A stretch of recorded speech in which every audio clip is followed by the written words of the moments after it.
Hi, my name is Rachel, and I need to get something off my chest, something I've kept buried for too long. Before you judge me, please listen to my story. I never thought I'd find myself in a situation like this, and I still struggle to understand how everything spiraled so quickly. It's a memory that has haunted me for years, something my husband made me do that changed the course of my life. It all started a few years back. John, my husband, and I had been married for almost 10 years. Like most couples, we'd had our ups and downs, but I never expected this. John was a loving man, but over time, something changed. He became distant, more controlling, and less affectionate. I tried to ignore it, telling myself it was just the stress from work, but deep down, I knew something was wrong. One evening, John came home from work with a strange energy about him. He seemed unusually upbeat, but there was something almost unsettling in the way he looked at me. We had dinner as usual, and just as I was about to clear the dishes, he asked me to sit down. His tone was serious, so I complied, my heart starting to race, sensing that this conversation wasn't going to be an ordinary one. "I've been thinking," he started, his eyes avoiding mine. "There's something I need to share with you." I nodded, waiting for him to continue, but the words that followed were not what I expected. He told me that he wanted to spice up our relationship, that he'd been feeling bored, and that he thought it was time we tried something different. At first, I thought he meant a romantic getaway, or maybe some counseling to rekindle the spark. But no, what he suggested was far from that. "I've arranged for us to meet two men," he said bluntly. "They're coming over this weekend." I stared at him, not understanding what he was getting at. I didn't know if he was joking or if this was some sick test, but his expression was deadly serious. My stomach twisted, and I felt a wave of nausea wash over me. "What do you mean, two men?" I asked, my voice barely a whisper. "They're friends of mine," he said, trying to sound casual as if this was normal. "We're going to spend the night together. With them." I was speechless. My hands trembled as I tried to process what he was saying. This wasn't my husband. This wasn't the man I had vowed to spend my life with. He was talking about bringing two strangers into our home, into our marriage, like it was nothing. The thought alone made me feel sick, but more than that, I felt betrayed. How could he even suggest something like this? "John, are you out of your mind?" I finally managed to say, my voice shaking with a mixture of disbelief and anger. "This isn't us. Why would you even—" But before I could finish, he cut me off.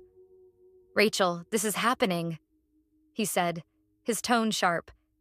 "You need to understand. It's something I want, something we need." I couldn't believe what I was hearing. I loved John, but I couldn't understand why he was pushing me into something so degrading, something that felt like it would shatter everything we'd built together. I told him no, that I wouldn't go through with it. I thought that would be the end of it, that he'd come to his senses and drop the idea. But I was wrong. Over the next few days, John grew more distant. He hardly spoke to me unless it was about the plan. He started coming home late, and when I asked where he had been, he gave vague answers. Our conversations became tense, and the love that once filled our home was replaced with a suffocating silence. I felt trapped, isolated, and confused. How had our marriage come to this? By Friday, the dread had settled deep into my chest. John was insistent that the meeting was happening no matter what I said. I considered leaving, packing my bags, and walking out the door, but I didn't. As much as I hated to admit it, part of me was still holding on to the man I thought I knew, hoping this was just a phase, something we could work through. I wasn't ready to throw away our life together, but at the same time, I couldn't bear the thought of going through with his plan. Saturday evening arrived too quickly. The men, John's so-called friends, arrived promptly at 8 p.m. I sat on the couch, my hands clenched in my lap, trying to hold back tears. I didn't even know their names, and now they were sitting in my living room, talking to my husband as if they were old buddies. The air was thick with tension, and I could feel their eyes on me, watching, waiting. I wanted to disappear, to run out of the house and never look back. But then John leaned over to me, his hand resting on my knee. "Rachel, it's time," he whispered. I froze, my mind screaming at me to get up and leave, but my body refused to move. John's hand felt like a weight on my knee, anchoring me in place. I couldn't look at him, and I certainly couldn't look at the two men sitting across from me. My heart pounded in my chest, and the room seemed to close in around me. "Rachel, please," John said again, his voice lower now, almost pleading. There was something in his tone that made me pause. It wasn't just insistence. It was desperation. For the first time in days, I saw a flicker of vulnerability in his eyes. This wasn't just about satisfying some twisted fantasy for him. It was about control, power, and something deeper that I couldn't quite understand.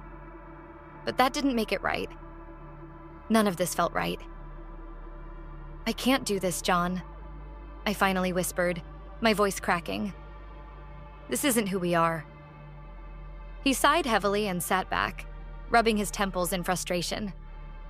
"You think I want this?" he muttered, more to himself than to me. "I'm doing this for us, Rachel. Don't you get that?" "No, you're not," I shot back, finding a sliver of strength. "You're doing this for you. You've changed, John. This isn't about us anymore. It's about control." For a moment, I thought I saw guilt flash across his face, but it was gone as quickly as it came. Instead, he clenched his jaw and stood up, pacing the room like a man who had lost his way. I wanted to reach out to him, to pull him back to the man I once knew, but I didn't know how. We were so far from where we had started, and I wasn't sure if we could ever find our way back. As the silence stretched between us, one of the men, let's call him Marcus, cleared his throat.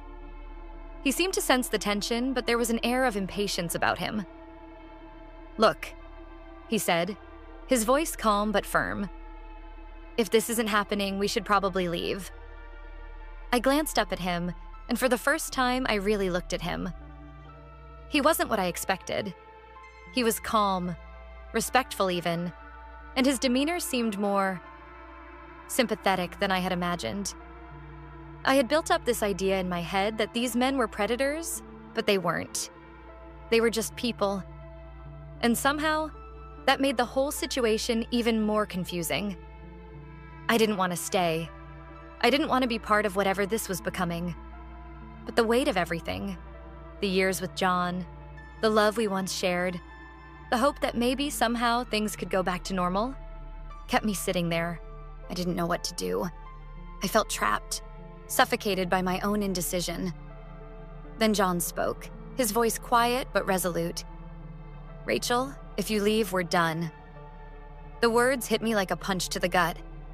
I looked at him in disbelief, trying to comprehend what he had just said.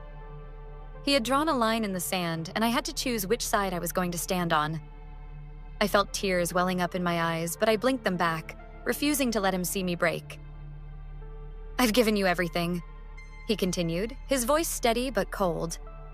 "I've provided for you, loved you, and this one thing is all I'm asking for in return." I stood up, my legs shaky but determined. "This isn't love, John," I said, my voice barely above a whisper. "This is manipulation." His eyes flashed with anger, but I didn't care anymore. I couldn't do this. I wouldn't do this. I turned toward the door, fully expecting him to yell, to grab me, to try and stop me. But he didn't. Instead, I heard him mutter under his breath, something like, "You'll regret this." Maybe I would. Maybe leaving was a mistake. But in that moment, I knew I had to walk away. I couldn't let John, or anyone, force me into something I wasn't comfortable with. As I stepped outside, the cool evening air hit my face, and I felt a strange mixture of relief and heartbreak. My legs carried me down the street, my mind racing. Where would I go? What would I do? I had no answers, only a deep sense of betrayal and loss. I wandered for what felt like hours before I found myself standing in front of my best friend, Sarah's house. I knocked on the door, praying she was home. When she opened the door and saw my tear-streaked face, she didn't ask any questions. She just pulled me into a tight hug and led me inside. Over the next few days, I stayed with Sarah, trying to process everything that had happened. I felt empty, like a part of me had been torn away. I missed John, but I also knew I couldn't go back. The damage had been done and there was no repairing what was broken. John tried calling me a few times, leaving voicemails that ranged from apologetic to angry. He was all over the place, and I couldn't keep up with his shifting emotions. I didn't answer any of his calls, and eventually he stopped trying. Months passed, and I began to rebuild my life, slowly but surely. I filed for divorce, knowing that our marriage was beyond saving. It was the hardest decision I had ever made, but in the end, it was the right one. I couldn't stay in a relationship where I was being manipulated and forced into situations that went against everything I believed in. I still think about John sometimes, about the life we could have had if things had been different. But I've come to realize that I deserve better. I deserve a love that is built on trust, respect, and mutual understanding, not control and manipulation.